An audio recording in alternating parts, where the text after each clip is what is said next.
The last time we were joined by Zac Gallen in this building/room, I think was January of 2020. Yeah, a little bit's happened A since few then. things have happened since then, including Zac Gallen is one of the best pitchers in the major leagues. Oh. So, Zac, we appreciate you coming back and joining us, and this has been an eventful time since we've seen you last. Yeah, it has been. I joked before I got in here that this building was very bare last time I was here. Career was a little bare too, to be honest with you. But yeah, it's been a crazy few years, but I'm just glad to be back. I love this place. It's something special about this place. It's good to be back.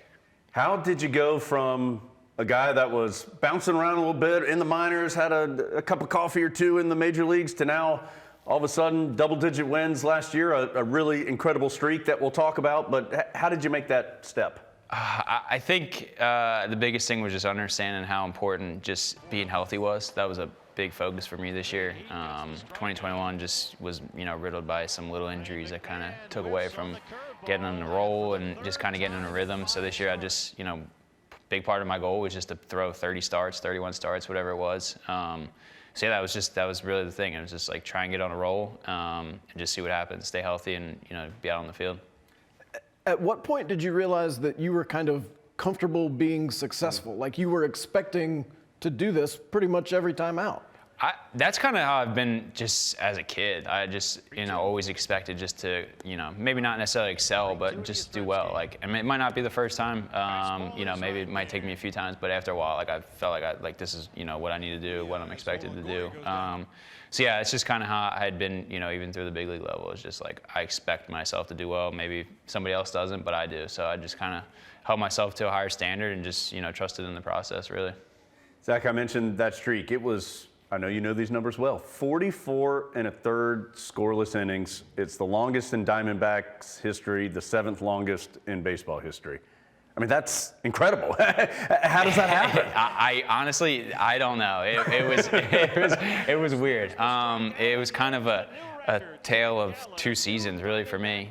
Got off to a good start, then struggled a little bit down the stretch going into the All-Star break, and then just kind of felt like I had been pitching better than my numbers had showed. Just had some bad luck, giving up a run here, a couple runs late in the 6th or 7th, whatever it might have been. And just after the All-Star break, I told myself, and I'm not usually one to look at numbers, but I just felt, I'm like, what do I need to do to get these numbers somewhere that, I feel like I'm good with?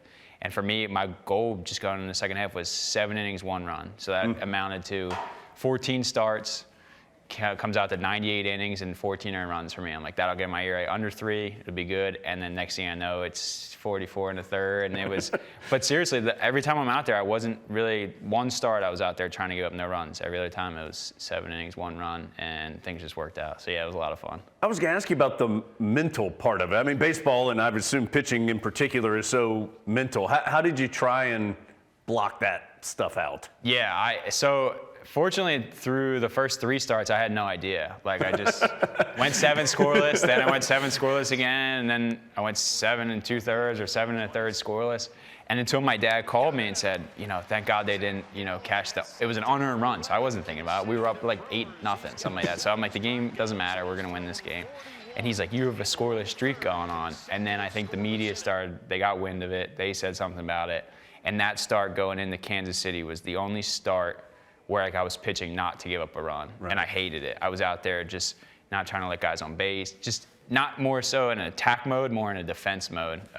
So that was, from that point on, I went back to 7 innings, 1 run. Whatever happens, happens, and just kind of got on a roll and, just started making pitches. I had guys make unbelievable plays that I probably won't forget that saved the streak, to break the franchise record. So yeah, it was an interesting but super fun and definitely mentally challenging time. Main lesson from that story: dads always know. Yeah, that's right. Yeah. He was keeping track, and I'm like, how do you? Like, I have no idea. Like, I'm not paying any attention to it. And then, and then the media got a hold of it, and it was like every time I, had a microphone in my face, it was talking about the streak, and I would rather have not. I'd rather just kind of lean into it, but not have to talk about it a lot. But yeah, it was awesome just to kind of be up on that list with some of the names that are up there. It's, you're talking about all-time greats. So yeah, it was a lot of fun. There's a phone call to the press box says that run should be unearned. Okay, yeah, we'll change it. Yeah, funny story enough is that when the streak was broken, my manager had pulled myself and Christian Walker aside, and he kind of was saying to Christian, he was like, hey, how do you feel about him turning that in as like an error? And there was no chance that it was an error. Like C.J. Cron smashed the ball. He got shielded by the runners. It was just like, it was a hit. And I told him, I'm like, it's not, it's just runs. And he was like, oh, I thought it was earned runs. I'm like, no, it's just runs. So it was kind of one of those things where I wasn't ready for it to be over, but like I knew like it had, like that's, sure. It is what it is. There's no sense of holding on to, you know, an unearned run type of record. But yeah, so. We were talking about this when it was going on as we were kind of keeping up with it on the show about just, I don't think people comprehend how hard it is to not give up a run in a Major League Baseball game. And I think if you were like the rest of us, like a normal person, we would do everything that offseason the exact same that we did the previous season. Like, I'm going to do everything and be just like I was last year. But knowing you, I'm guessing like you're planning to probably be better this coming year. So what's the offseason been like for you? 182 scoreless innings. It's funny that you said it because I felt just the same.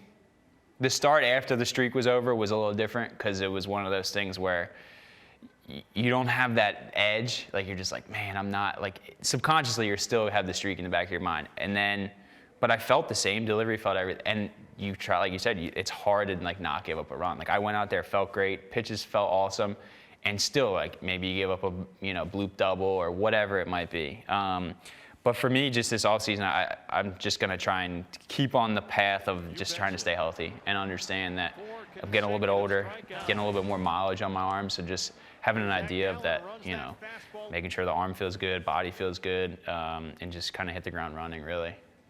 You mentioned how much you like being back here in Chapel Hill. If this version of Zac Gallen could go back and talk to Diamond Hill Zac Gallen, what would you tell him about being a pitcher and about the life he wants to lead? Yeah, I think the biggest thing is I'd be like, find a breaking ball early as you possibly can. I had breakfast with Coach Forbes this morning, and we were joking about my freshman year. I came in with, as what I call 1.5 pitches, was a fastball, and then whatever showed up between a changeup, slider, and curveball that day.